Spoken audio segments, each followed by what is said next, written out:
Today's topic is relations and functions from chapter 2 class 11th। Relation and function का first topic है ordered pair. Definition of ordered pair is an ordered pair of elements taken from any two sets P and Q is a pair of elements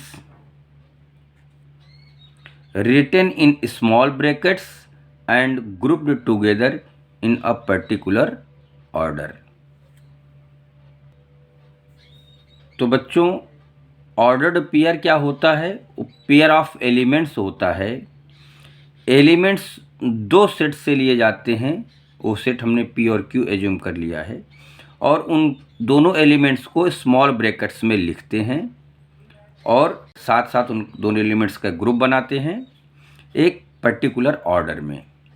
और वो particular order यहाँ दिखाया गया है कि अगर हमने दो एलिमेंट्स लिए, दोनों को स्मॉल ब्रैकेट में बंद करके ग्रुप बना लिया, तो इसमें से P elements capital P set का है और एलिमेंट Q सेट Q का एलिमेंट है। तो ये चीज़ हमको एक ऑर्डर मिल गया। अच्छा, कोई ज़रूरी नहीं P से हम यहाँ पे लिखें, हम Q का पहले और P का बाद में भी लिख सकते हैं, तो भी हमारा ऑर्डर्ड पेयर होगा।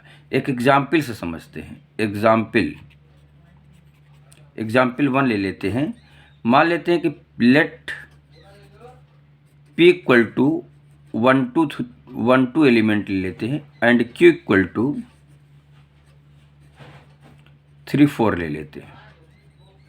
अब अगर हमको ऑर्डर्ड पेयर बनाना हो तो एक एलिमेंट्स इसमें से उठाते हैं, एक एलिमेंट्स इसमें से उठाते हैं और स्मॉल ब्रैकेट में बंद कर देते हैं, और ये हमारा एक ऑर्डर्ड पेयर हो गया। सपोज दैट हमने यहाँ से 1 उठाया, यहाँ से हमने 4 उठा लिया, ये भी ऑर्डर्ड पेयर हुआ। सपोज दैट हमने यहाँ से 2 लिया, यहाँ से हमने 4 ले लिया, तो भी ऑर्डर्ड पेयर हुआ। ऐसा भी कर सकते हैं कि अगर हम यहाँ से पहले ले लें 3 और यहाँ से बाद में 1 ले लें, तो भी ऑर्डर्ड पेयर होगा। ये हमको क्या करना है, दोनों सेट से एलिमेंट्स को लेना है, उनको स्मॉल ब्रैकेट में बंद कर देना है, और वो जो मिलेगा, ग्रुप मिलेगा एलिमेंट्स का, उसको हम लोग ऑर्डर्ड पेयर बोल देंगे। ठीक है, तो ये सभी जो हमने एग्जाम्पल दिखाए हैं, ये सभी ऑर्डर्ड पेयर हैं। एक एग्जाम्पल और देख लेते हैं। एग्जाम्पल 2 ले लेते हैं। एग्जाम्पल 2 में मान लेते हैं let A equal to small ab and B equal to C D and E। अगर ऑर्डर्ड पेयर हमको लिखना हो तो हम AC लिख सकते हैं, AB नहीं लिखेंगे, ध्यान रखेंगे, क्योंकि हमारे पास दो सेट हैं, तो एक एलिमेंट इस सेट से लेंगे और दूसरा एलिमेंट्स इस सेट से लेंगे। अच्छा, यहाँ से हमने सपोज B ले लिया, यहाँ से E ले लिया, ये मेरा ऑर्डर्ड पेयर हो गया। उल्टा भी लिख सकते हैं, इधर से ले लें, इधर से हमने C लिया, इधर से हमने B ले लिया, ये भी ऑर्डर्ड पेयर है। अब ये अलग ऑर्डर का है, ये अलग ऑर्डर का है, ये A से B में लिया गया, ये B से A में लिया गया, तो ऑर्डर्ड पेयर दोनों कहे जाएंगे, क्योंकि डेफिनेशन में लिखा है कि an ordered pair of elements taken from any two sets P and Q is a pair of elements written in small brackets and grouped together in a particular order. PQ लिया है तो P से लिया है और Q से लिया है। ठीक है ना, इनमें से एक एलिमेंट्स लिया, इनमें से एक एलिमेंट्स लिया, उनका हमने ऑर्डर बना दिया। तो इसमें से पहले लिख करके इसमें से भी बाद में लिख सकते हैं, ऐसा कोई ज़रूरी नहीं है। ऑर्डर्ड पेयर दोनों होंगे। नेक्स्ट टॉपिक है कार्टेशियन प्रोडक्ट ऑफ सेट्स। अभी हम लोगों ने क्या पढ़ा? Ordered pair. अब क्या पढ़ेंगे? Cartesian product of sets. Cartesian product of sets में ऑर्डर्ड पेयर का यूज है। क्या है, जरा डेफिनेशन देख लेते हैं। Given two non empty sets P and Q, हमको दो नॉन एम्प्टी सेट्स दिए हों P एंड Q, मतलब कि इसमें कुछ ना कुछ एलिमेंट होना ज़रूरी है। The Cartesian product denoted by P cross Q is the set of all ordered pairs. अभी थोड़ी देर पहले जो अब आपने ऑर्डर्ड पेयर पढ़ा है, the set of all ordered pairs of elements from P and Q that is P cross Q। अगर हमको P क्रॉस Q निकालना है तो एक अब यहाँ स्पेशलाइजेशन हो जाएगा कि जो ऑर्डर्ड पेयर हमको बनाने हैं उनमें से P वाले एलिमेंट्स पहले होंगे और Q वाले एलिमेंट्स बाद में होंगे। ऐसे जितने ऑर्डर बनेंगे, ध्यान से देखिए, P का एलिमेंट्स स्मॉल p है, Q का एलिमेंट्स स्मॉल q है, ये ऑर्डर्ड पेयर हैं और वही चीज़ यहाँ डिफाइंड की गई है। तो ऑर्डर्ड पेयर में such that P belongs to P and Q belongs to Q, ये हमारा कार्टेशियन प्रोडक्ट हो गया। कार्टेशियन प्रोडक्ट क्या हुआ, जितने भी ऑर्डर्ड पेयर बनेंगे ऑल पॉसिबल ऑर्डर्ड पेयर्स का P क्रॉस Q में उनका सभी का कलेक्शन होगा, उन सभी का सेट होगा। तो चलिए एग्जाम्पल देख लेते हैं, एग्जाम्पल में और अच्छा क्लियर होगा। एग्जाम्पल में लेट P इक्वल टू 1 2 ले लिया एंड Q इक्वल टू 3 4 5 ले लिया। अब हमको ऑर्डर्ड पेयर बनाने हैं और सभी ऑर्डर्ड पेयर को कलेक्ट करना, मतलब उनका सेट बनाना है। तो हमको P क्रॉस Q चाहिए। तो P क्रॉस Q के लिए हम लोग क्या करेंगे, पहले हमको P के एलिमेंट लेने, मतलब पहले 1 को लेना है और इसमें से 3 को ले लेना है, फिर 1 को लेंगे, 4 को भी ले सकते हैं, फिर 1 के साथ 5 को ले सकते हैं। ये सभी क्या है, ऑर्डर्ड पेयर्स हैं। तो यहाँ पे ध्यान से देखिए क्या है, the Cartesian product P cross Q is the set of all ordered pairs. जितने ऑर्डर्ड पेयर हैं सभी का, केवल एक भी छूट जाएगा, अगर एक भी छूट जाएगा तो गलत हो जाएगा। अभी तो हमने 1 से लिया, अब 2 से शुरू करते हैं। यहाँ 2 लिया तो यहाँ 3 ले लिया, यहाँ 2 लेंगे तो यहाँ 4 ले लेंगे, यहाँ 2 लेंगे तो यहाँ 5 हो जाएगा। आगे अब कंप्लीट हो गया, 1 से सारे ले लिए और 2 से सारे लिए, इससे ज़्यादा बन ही नहीं सकता। तो ऑल ऑर्डर्ड पेयर्स का सेट जो बना उसी को कार्टेशियन प्रोडक्ट कहते हैं।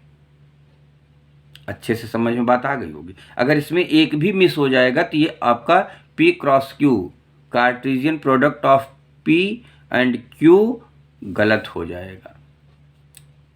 अच्छा, ये कैसे पता चलेंगे कुल कितने ऑर्डर्ड पेयर बनेंगे, number of ordered pair equal to number of ordered pair equal to in Cartesian product equal to m into n, number of elements of set P and number of elements of set Q। यहाँ 2 है, यहाँ 3 है, multiply करें 6 बना है। यहाँ पे check कीजिए 1 2 3 4 5 6। एक एग्जाम्पल और लेते हैं, मान लेते एग्जाम्पल फर्स्ट था, यहाँ एग्जाम्पल सेकंड बनाते हैं। हम यहाँ पर लेते हैं let set A equal to small a small b small c and set B equal to small p and small q। अब हम इसको A क्रॉस B निकालेंगे। A cross B equal to क्या बनेगा, हमको पहला एलिमेंट यहाँ से लेना है, दूसरा यहाँ से लेना है। पहला एलिमेंट यही रहने दो, दूसरा बदल देते हैं। A से जितने पॉसिबिलिटीज़ थी आपने लिख लिया। नेक्स्ट B से चलते हैं, B के साथ P आएगा और B के साथ Q आएगा। नेक्स्ट C के साथ P आएगा और C के साथ Q आएगा। सारे ऑर्डर्ड पेयर्स हो गए हैं, इनका सेट हो गया। अब एक चीज़ आप यहाँ चेक कर लीजिए, 3 इंटू 2, 3 2 जा 6, 1 2 3 4 5 6 करेक्ट है। जितने ऑर्डर्ड पेयर होने चाहिए उतने हैं। इसी को कहते हैं Cartesian product A cross B।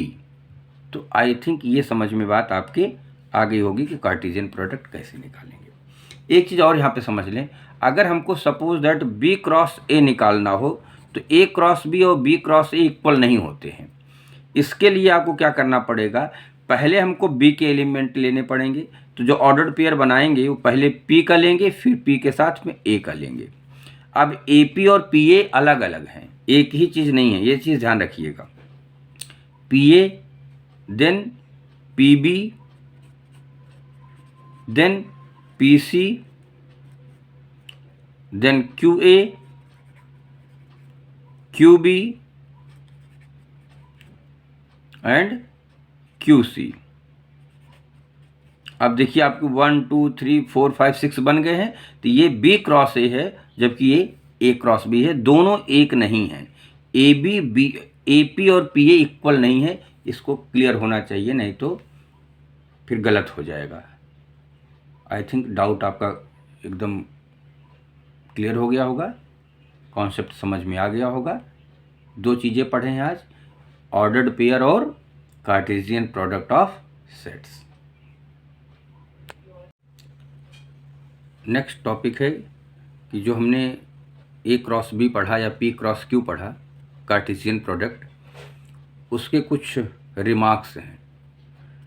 तो फर्स्ट रिमार्क है, two ordered pairs are equal if and only if the corresponding first elements are equal and the second elements are also equal.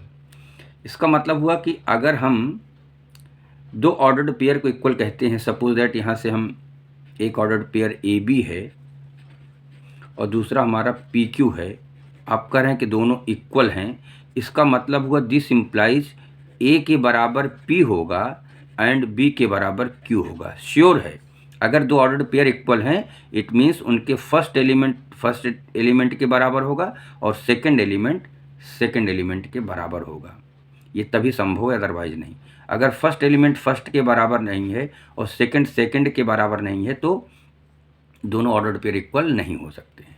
अगर कोई कहे कि 1 2 इक्वल टू 2 1, तो बिल्कुल नहीं हो सकता कि ये इक्वल नहीं होगा, क्योंकि 1 के बराबर 2 नहीं हो सकता, 1 के बराबर 1 ही, 1 2 के बराबर 1 2 ही लिखा जाएगा, 1 2 के बराबर 2 1 नहीं लिखा जा सकता। इसकी मीनिंग हो गई। तो ये इसीलिए बहुत इंपॉर्टेंट है कि अगर कभी भी दो ऑर्डर्ड पेयर इक्वल दिए गए हैं, इसका मतलब उनके फर्स्ट एलिमेंट के बराबर और सेकंड एलिमेंट के बराबर लिखना पड़ेगा। आगे देखते हैं सेकंड पॉइंट क्या है। If there are P elements in A and Q elements in B, दो सेट दिए गए हैं, सेट ए में पी एलिमेंट्स हैं, सेट बी में क्यू एलिमेंट्स हैं, then there will be P Q elements in A cross, तो A cross B में P इंटू क्यू एलिमेंट्स आएंगे। इसको इस तरीके से भी लिख सकते हैं कि n A number of elements in A equal to p, number of elements in B equal to q, then number of elements in A cross B equal to p into q. Third remark है, if A and B are non empty sets and either A or B is an infinite, A B में से कोई भी एक infinite होगा तो A cross B भी infinite set कहा जाएगा, वो इनफाइनाइट सेट ही बनेगा। फोर्थ पॉइंट क्या है, फोर्थ है कि ए क्रॉस ए, यहाँ पे 2 बार नहीं 3 बार, अब कार्टेशियन प्रोडक्ट को यहाँ पर ट्रिपलेट दिया गया है। अब इसको कैसे लिखेंगे, इसमें तीनों में एलिमेंट होंगे, तीनों एलिमेंट्स को, अब तो सेट एक ही दिया है तो उसमें से हम तीनों एलिमेंट्स के, इसका भी इसका तीनों को लिखेंगे ए बी सी, और ए बी सी में ए बी सी तीनों सेट ए के ही एलिमेंट होंगे, और इस ए बी सी को हम लोग ऑर्डर्ड पेयर ना बोल करके ऑर्डर्ड ट्रिपलेट बोलेंगे, क्योंकि इसमें 3 एलिमेंट हैं। तो अगर हमको ए क्रॉस ए निकालना होगा, एग्जाम्पल के तौर पर अगर मुझे मान लेते हैं ए इक्वल टू 1 2 दे दिया गया है और हमसे कहा जाए कि ए क्रॉस ए निकालिए, तो हम पहले क्या करेंगे, पहले हम ए क्रॉस ए निकालेंगे। ए क्रॉस ए कैसे मिलेगा, दोनों एलिमेंट्स हमारा 2 बार ए हो गया, एक बार ए और लिख लेते हैं, तो एक बार इसका एलिमेंट लेंगे, फिर एक बार इसका लेंगे, 1 1 हुआ, देन 1 2 हुआ, फिर इसका 2 1 हुआ, देन 2 2 हुआ, दोनों सेट तो हमारी ए क्रॉस ए। अब उसके बाद अगर हमको ए क्रॉस ए निकालना हो, इसका ए के साथ क्रॉस निकालना हो, या इसी के ले लीजिए इसका इसके साथ निकालना है, तो हम 1 के साथ सब लेंगे, 1 के साथ 1 1, ये 1 लिया और ये तीनों को हो गया, फिर 1 के साथ 1 1 2, फिर 1 के साथ 1 2 1, फिर 1 के साथ 2 2, 1 के साथ 2 2, ये हमारा 1 2 3 4, 1 2 3 4 बन गए। अब 2 के साथ ये करेंगे 2 1 1, 2 1 1, फिर 2 1 2, फिर 2 2 1, और उसके बाद फिर 2 2 और 2, ये पूरा बन गया। कितने हो जाएंगे इसमें, कितने हो जाएंगे, 1 2 3 4 5 6 7 8 आएंगे, और यहाँ पर हमारा एक कर्ली ब्रैकेट लग जाएगा।